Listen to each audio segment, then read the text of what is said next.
Operation Epic Fury, targeting the world's #1 state sponsor of terror, Iran.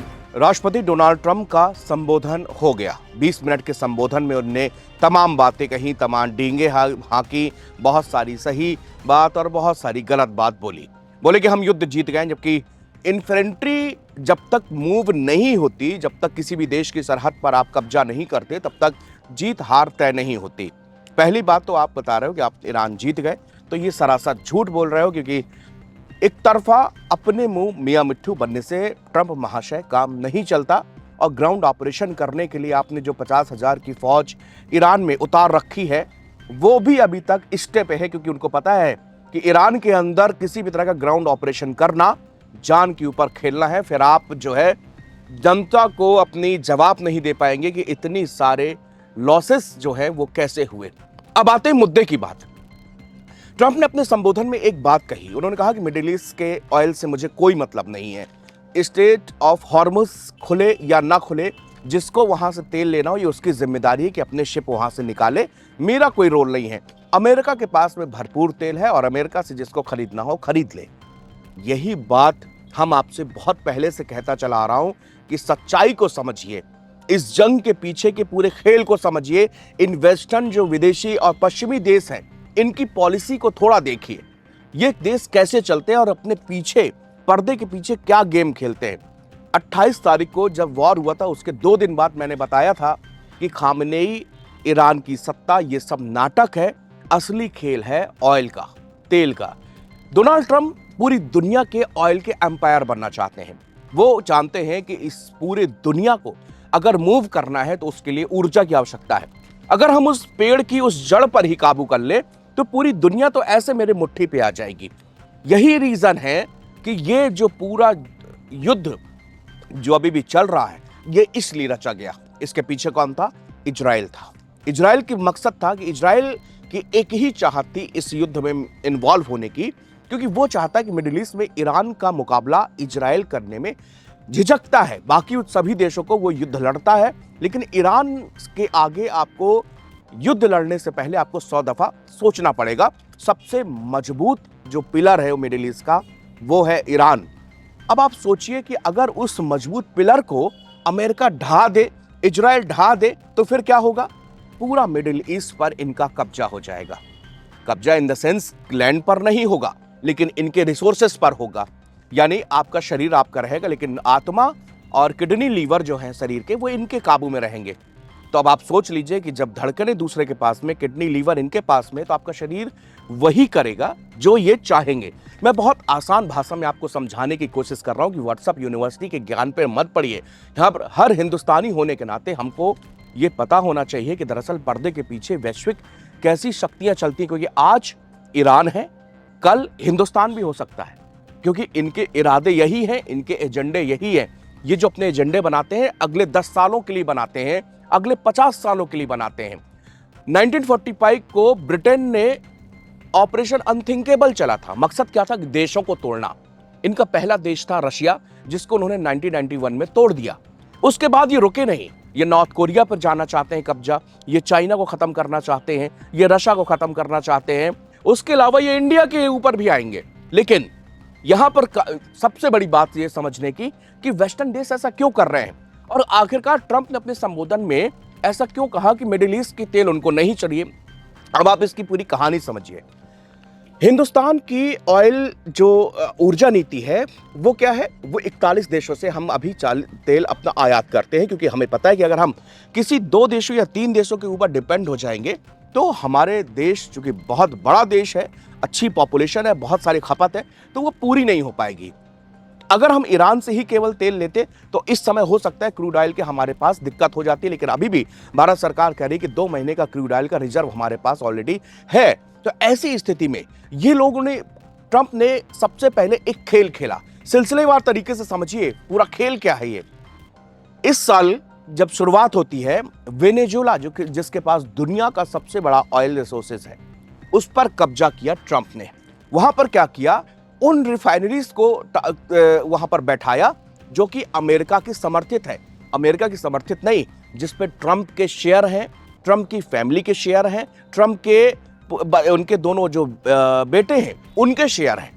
अब उन oil, वही oil refinery बहुत मोटी मोटी फंडिंग करती हैं ताकि अमेरिका की ये डोनाल्ड ट्रंप के इलेक्शन में, अब आप मतलब समझे, सबसे पहले उस ऑयल रिसोर्स में कब्जा कर लिया।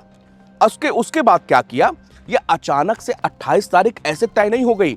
ये युद्ध वॉर में किसी देश पर हमला करना एक दिन का खेल नहीं होता, ये 6 महीने पहले से प्रक्रिया चलती है। जब आपने वेनेजुएला पर कब्जा किया तब उसका प्लान आपने जुलाई अगस्त में बना रखा था, तब जाकर आप दूसरे साल की जनवरी में वो कर पाए।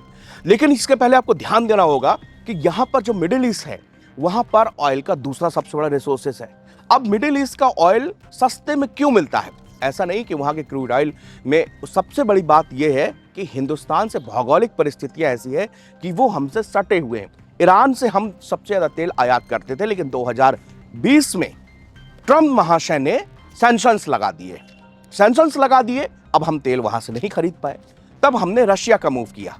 2022 से रशिया यूक्रेन का युद्ध चल रहा है, हमने रशिया से तेल लेना शुरू कर दिया। रशिया से लगभग हमने 37% तक ऑयल अपनी खपत हमारी रशिया पूरा करता रहा। अब रशिया का जो रूट है, अमेरिका का जो रूट है और जो मिडिल ईस्ट का रूट है, इन तीनों में डिफरेंस है। रशिया हमको जो तेल देता था वो सस्ते में देता था, तो जो हमारी ट्रेवलिंग वाली लागत थी, जो हमारा लॉजिस्टिक वाला वो फेयर था, ये सब वो कम हो जाता था। ठीक, अब आप समझिए, तो इस वजह से हमें रशिया से फायदा था और हमें जब फायदा हुआ तब हमने उनसे तेल लेना जारी रखा। ट्रंप ने वहां भी अड़ंगा डाल दिया, क्यों आप वहां से तेल ना खरीदें। अब क्यों ना खरीदें, उसके पीछे रीजन है कि कह रहे हैं आप तेल खरीद रहे हैं तो इससे उनको, रशिया को लाभ मिल रहा है, इससे वो यूक्रेन को युद्ध लड़ रहा है। अरे यार, क्यों दुनिया को झूठ बोलते हो? तुमने तो ब्रिटेन, यूरोप, आप सब रशिया से कुछ मिनरल्स लेते हो। वो पैसा नहीं है, उसका इस्तेमाल क्या वो किसी और फूल बरसाने में करेगा रशिया यूक्रेन पर, और हमारे पैसे से बारूद बरसाएगा। तो ये जो, और सबसे बड़ी दिक्कत है कि लोग जो है सच्चाई को सुनना कम पसंद करें। व्हाट्सएप यूनिवर्सिटी का ज्ञान हर जगह है, आप जरा जाके कभी फुर्सत में इन सब चीजों को बकायदे क्वेश्चन आंसर करके गूगल पर सर्च करिए, आपको समझ में आएगा कि हकीकत क्या है। अब आप देखिए, अगर हम ईरान से तेल लेते हैं तो हमारा रूट बहुत स्टेट ऑफ हॉर्मुज से होके और हिंदुस्तान पहुंचता है, बहुत शॉर्ट रूट है, बहुत कम लागत आती है। लेकिन अगर हम अमेरिका से तेल खरीदेंगे तो कहां से आएगा? अटलांटिक, भूमध्य सागर, स्वेज नहर, ब्लैक सी, अरेबियन सी, और उसके बाद भारत के पोर्ट में आएगा। 20 से 25 दिन इसको आने में लगेंगे, दुगनी से तीन गुनी तक इसकी लागत लगेगी। जब ये लागत लगेगी तो हिंदुस्तान के लोगों को महंगा पेट्रोल और महंगा डीजल खरीदना पड़ेगा। तो हमारी सरकार ने एक फैसला किया कि भाई हम जो है ईरान से तेल खरीदेंगे, हम यहां से तेल खरीदेंगे। हम अमेरिका से भी तेल लेते हैं, लेकिन उतना नहीं, इतने हमारे जितना हम बाकी देशों से लेते हैं, मिडिल ईस्ट से लेते हैं। अब इस कारण से अब ये क्या कह रहे हैं कि भैया स्टेट ऑफ हॉर्मुज में तो हालात बिगड़ गए, अब खाड़ी देश वहां से अपना विमान, वो अपना पोत वहां से निकाल नहीं सकते, अब आपको तेल मिलेगा नहीं, आपको मजबूरन अमेरिका के पास में जाना पड़ेगा और आपसे मोटी रकम वो वसूलेगा और आपको देना पड़ेगा। इससे बिलियंस और बिलियंस डॉलर की उसकी इकोनॉमी होगी, उसके और ट्रंप एंड फैमिली के पास में अथाह दौलत हो जाएगी। ये कारण था, ये मेन रीजन था जिसको समझने की आवश्यकता है कि ये इसलिए पूरी जंग की गई। आपको बता दें कि ईरान एक ऐसा देश है जिसमें इस्लामिक रिवॉल्यूशन के बाद बहुत कुछ बदला है। कुछ अच्छी चीजें भी हुई, कुछ बुरी चीजें भी हुई।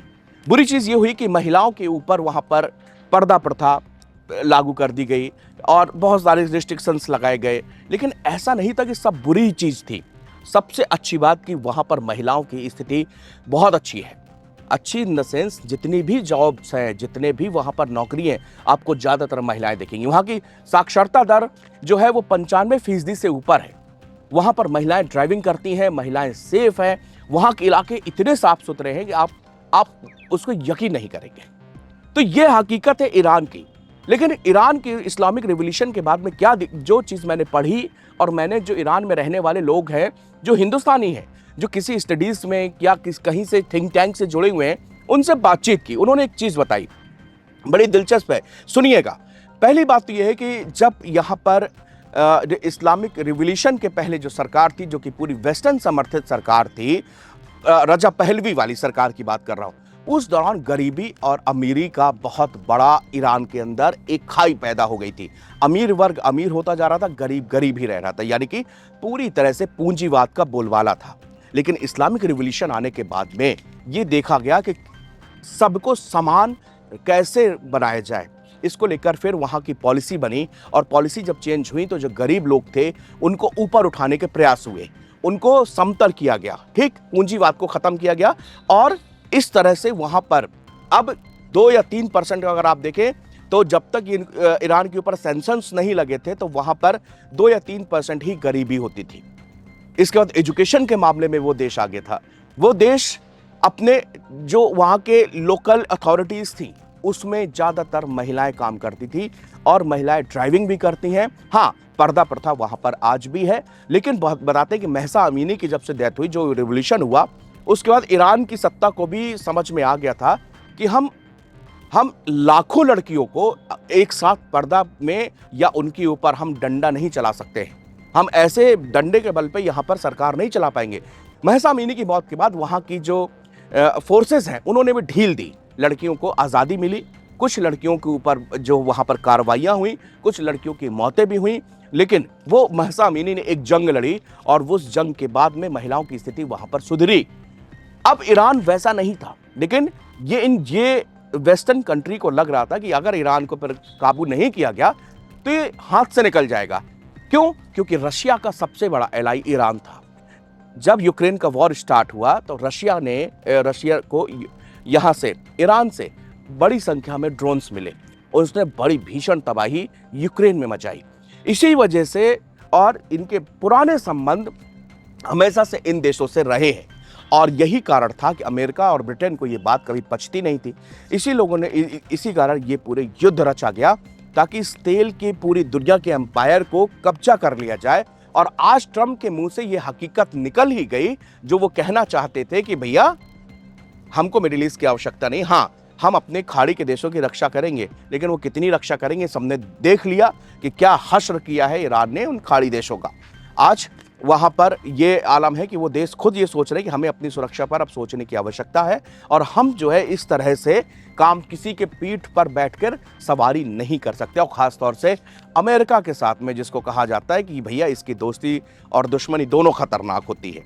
तो ये जो ऑयल का पूरा गेम था, मैंने वो समझाने की कोशिश की है और इसी कारण से ये पूरा युद्ध रचा गया और इजराइल को जो है यहाँ पर बीच में बैठाया गया। अमेरिका ने इस वादा किया कि भैया तुम्हारा सबसे बड़ा दुश्मन ये है, हम इसको ख़त्म करेंगे और तुम हमको इस तरह से मदद करना। इन लोगों की एक साठगांठ थी जिसके कारण ये पूरा ईरान का वॉर हुआ और आज उनके मुंह से सच्चाई निकल गई कि भैया तेल के ही कारण सब कुछ किया है। आपको तेल लेना हो वहाँ से लो, वरना अमेरिका का खुला दरबार है। अमेरिका के पास में पूरा वेनेजुएला का तेल है, अपना भी तेल है।